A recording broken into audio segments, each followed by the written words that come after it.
shut down. I know here in New York City they closed restaurants, public libraries. I think public libraries was the last one closed, but I think shut down as of now. The rest of the comments are mistaken. And subways are still running, but I'm not sure what they're using them for.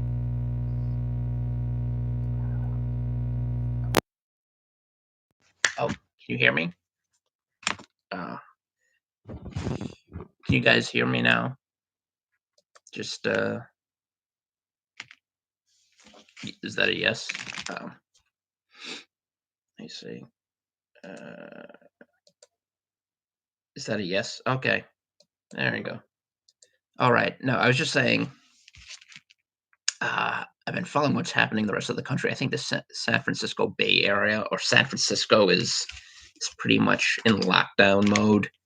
New York, they've shut the restaurants. They've shut. I think the public libraries are basically closed. They shut down the New York Public Library initially, but I think the Brooklyn Public Library and Queens Public Library are closed for the foreseeable future. So people can't they can't pick up books. But other than that, it's been really kind of interesting watching the public response. Governor Cuomo, and I don't mean this as an insult, but it really is like watching or listening to a character from The Sopranos who's meant to be written off in season 2 and watching him deliver a state of the state address. That's pretty much what it's like. And the mayor is not much better, to be honest. De Blasio has pretty much checked out since he was reelected. And in case you were wondering, that was around 3 years ago. So for the past for the past 2.5 years, he really could care less. There was that brief, quixotic presidential campaign. Most of you have probably forgotten, if you ever were aware of it, that he engaged in. But even after that wrapped up, he pretty much has not really cared. I think the New York Post or some tabloid photographer actually got a photo of him going to the gym, evading the restrictions that have been imposed in the city. And I mean, it would be comical if in any other context, it would be comical. The Post has a reputation of just pointing out all the the faux pas of our mayor. There's his wife Shirley McCrae, who's wasted, I think, over $100 million on her mental health program, which is basically just a slush fund, a political slush fund for her. I don't want to delve too deeply into the arcana of New York City and New York State politics, but basically we're run by buffoons, for lack of a better term. Oh, hi, Polsky. Our church actually has some missionaries we support in Poland. I think some of them, it started, or we're thinking about a mission field in Gdansk, which used to be kind of a hub during the Reformation era. But there are a couple of small towns or villages in Poland where we have missionaries. Hi, Love and Light. Hi, Miss Bluebird. Nate the Great. Inky, MVD. Hi, everyone. I'm glad you're here. Although I guess there's nowhere else where can go. I mean, there's nothing else you can really do in terms of entertainment. Not that I consider this high value entertainment, but watching YouTube live streams is something that I suppose a lot of people are doing. I think there were at least half a dozen today. I know Jeff Cran did a live stream. Mike Winger There was the David Wood debate he had with Matt Dillahunty, which was interesting. I watched the first 10 or 15 minutes of that, and it always amazes me listening to the circular logic of atheists, particularly Matt, when he was trying to explain. I think this was his opening statement, and he was trying to explain what uh, what the alternative to a God-based uh, system was, and I think he basically just gave different definitions of utilitarianism, or what most people a system of human interaction which was based on what most people found agreeable, which seemed really bizarre. And I think one of the problems with Matt Dillahunty is that he was raised he a lot of his arguments I think are based on resent towards the way he was raised. I don't like to psychologize these things and try to read psychological interpretations into people's philosophies, but I think one of the issues with Matt is that the church I was talking about is First Bible, which is a great church in Staten Island. They have a lot of missionaries that um yeah, they have a lot of missionaries in places like Poland and Mexico. And there's a church in the Philippines. I guess you could describe it as a sister church. I mean, that's not, I don't think our pastor describes it that way, but it's a very, it was actually, it actually was, the pastor there is, belonged to our church at one point. I mean, he still does, but I mean, when he lived here, that was his church. Um, but anyway, I didn't want to get too far afield into New York. I just wanted to describe what's happening. I haven't been into Manhattan in a week. The last time I was there, it was actually pretty. It was maybe a little less crowded than it usually is. There were definitely fewer people, but it wasn't anything. There wasn't anything anomalous. Seemingly, if you just walked around, it would have looked like a typical day. But now apparently, it's a ghost town. It's completely empty. But there, are, of course, no Broadway shows. There's no athletic events. So of course, Madison Square Garden. There's no one going to Madison Square Garden.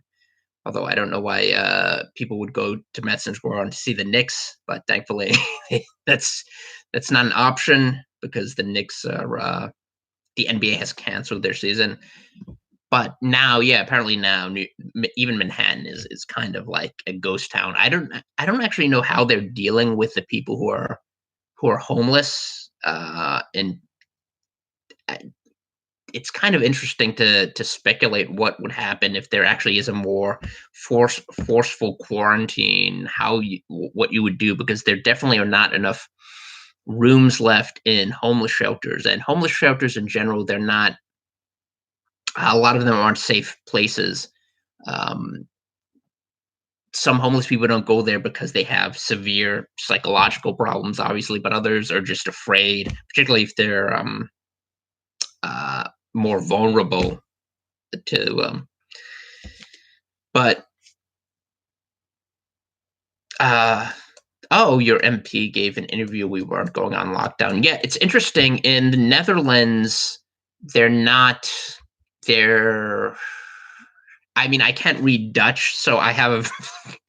I'm I'm basing this on secondhand or third-hand information or translations of Dutch newspapers. So, but apparently the Netherlands is not really doing this draconian crackdown. They're basically letting people develop herd immunity, and it's interesting. I think the best response has probably been South Korea so far. There was a kind of a, I don't know if you want to call it a church, but kind of like a cult in Daegu, the city of Daegu, which is where they also had that guy many years ago who actually incinerated an entire train, just attacked a train car loaded with passengers and killed them, sadly. But Daegu, there was some kind of cult that infected its members, and then the government cracked down on them. But they've actually managed to contain the virus without being as restrictive and draconian as you're seeing other countries be, even especially the U.S. right now. Hi, GW. Uh, yeah, yeah. I mean, that's how the Netherlands. That's how they became one of the great powers. It was through trade. I mean, you had was it the Dutch East India Company, and you had. It's interesting. I read a biography of Rembrandt where it actually talked. The author explored this, even though it was focused mainly on his biography, particularly his art and the religious battle that that kind of shaped it. Because at the time when Rembrandt was becoming a popular painter, it was happening during the time when Holland, or well, not, well, that country was trying to break away from the dominion of the Spanish Catholicism, and there was a huge political and religious battle. And uh, then you had the battle, of course, within within the Netherlands between the Remonstrants. You had the battle between the Calvinists and the Arminians. So it was an oh, that's interesting. Yeah, and it was he had an interesting life. I mean, even apart from from the art, of course, he's one of the greatest artists. But it was also an interesting period in which he lived. Um, Kansas City, yeah, Kansas City. It's funny. Missouri and Kansas. I've never been to either. Uh, I did see the Kansas City Chiefs win the Super Bowl though last. I can't believe that was only that was what was that, a month and a half ago, or that was. It's amazing to think of how recent that was. Everything that's happened in the interim. But yeah, that was, what was that, like 2 months ago, a couple of weeks ago. It seems like it seems like at least a year ago, but yeah, it was recently.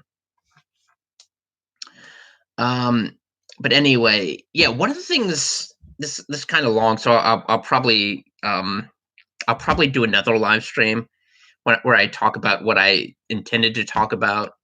But one of the things that's interesting is that, and Tim Dillon, a stand-up comedian who lives in LA now, but he's from Long Island originally, he had a funny.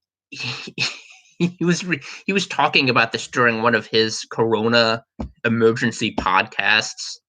He's basically canceled all his comedy tour dates, but it was funny. He was talking about social media, and I think one of the worst. I'm going to talk about this in another video, but one of the media is probably one of the worst aspects of this their Corona coverage, but also following social media, just the barrage of nonsense. And he had a line during his podcast. I'm paraphrasing, but something along the lines of, you have people on social media who couldn't get you a table at Noble, who couldn't get you a decal from the Fraternal Order of Police so that you get out of parking tickets. Like, these are the same people who are telling you, they have it on good authority, that Seattle is going to be covered in a dome by order of the president next week, and they expect you to believe it. It's kind of ridiculous. But I mean, social media has been helpful in some respects, like especially if you're uh one of the things they got a lot of the reporting right that these media conglomerates botched and are still messing up. I mean, I don't understand why people still watch CNN for everything. I mean, they don't need to now because the only reason you would watch it is if you're trapped in an airport or the ferry terminal. Um, got sick with the Spanish flu. Wow.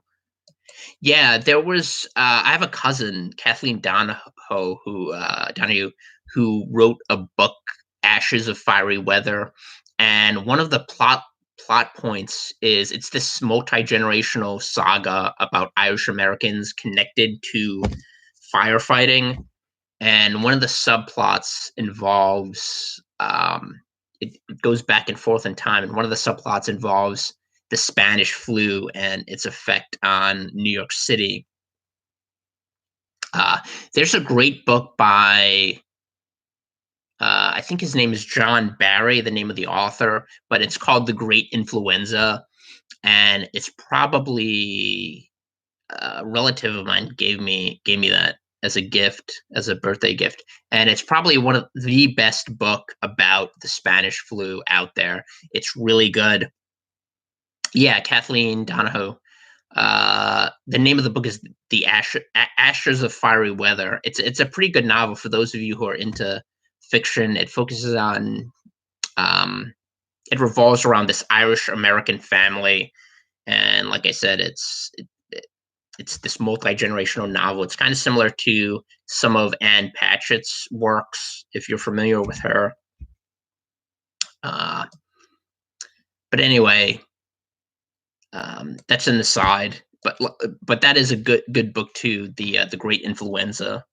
It describes how the Spanish flu broke out and some of the things that contributed to that exacerbated it. One of the things was President Wilson's decision to go into World War One.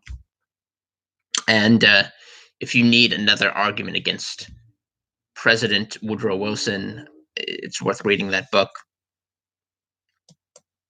The Lost Battalion in France. Wow, I had a great. I think I had I think I had a great grandfather that was involved in World War One.